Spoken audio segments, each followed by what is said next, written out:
So when it comes to the Grizzlies, I honestly don't know how I feel because like they cold, you know what I'm saying? They deep, all of that. But I don't know. Something just missing and I don't even know if I know what I think is missing. Now me questioning them like I am now really started after the Christmas game when they got punished by the Warriors who weren't even healthy and Memphis was healthy. That was the whole craze around that game because Desmond Bane had just came back. They still got slapped. And my issues came back after they just lost to Golden State again the other night. It's crazy because none of my issues have anything to do with that little 5-game losing streak. I don't really care about that. Like, that's normal. They're just going through a regular 82-game season. You're going to have your ups, which was that 11-game streak, and then you're going to have your downs, which is the 5-game losing streak. You know what I'm saying? But they issues, even the same issues they had last year, I still see them now, which is kind of concerning. Their half-court offense always seemed kind of shaky to me. They do a lot in transition.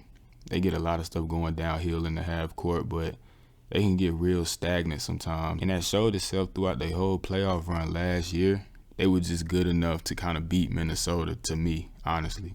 And Desmond Bane is supposed to be the thing that kind of makes their half-court offense better, and he does, but I really feel like they need another piece.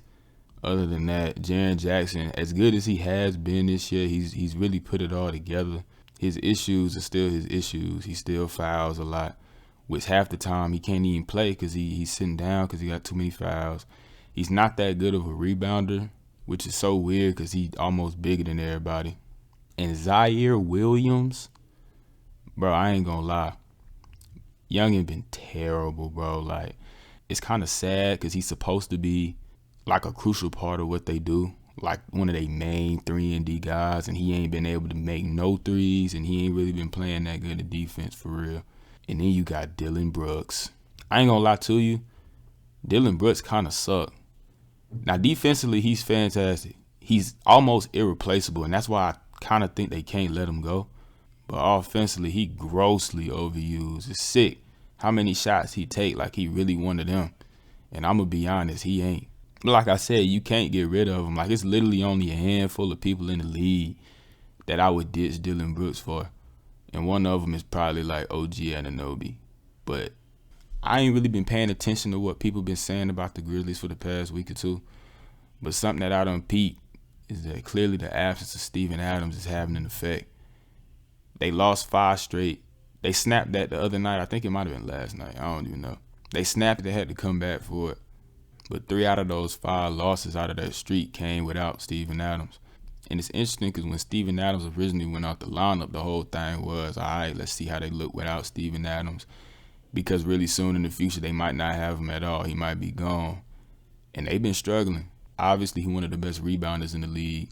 He's a great screen setter to let their guys get downhill. And he's an underrated passer. And none of their other bigs can duplicate what he do for them. And now that I'm thinking about it, that's probably why they kind of struggled in the playoffs too. Because, yes, Steven Adams cool, but he ain't really a playoff player. Especially not considering what Memphis want to do. All in all, though, they cool. They straight. Like, I'm not saying they not good or nothing like that. I'm really just projecting long-term into the playoffs when they got to play teams like the Nuggets, or if they had to play like the Celtics or something like that. Or God forbid they had to play the Warriors because they cannot beat them. I don't care who they got on the court. They can't beat the Warriors. It's sick.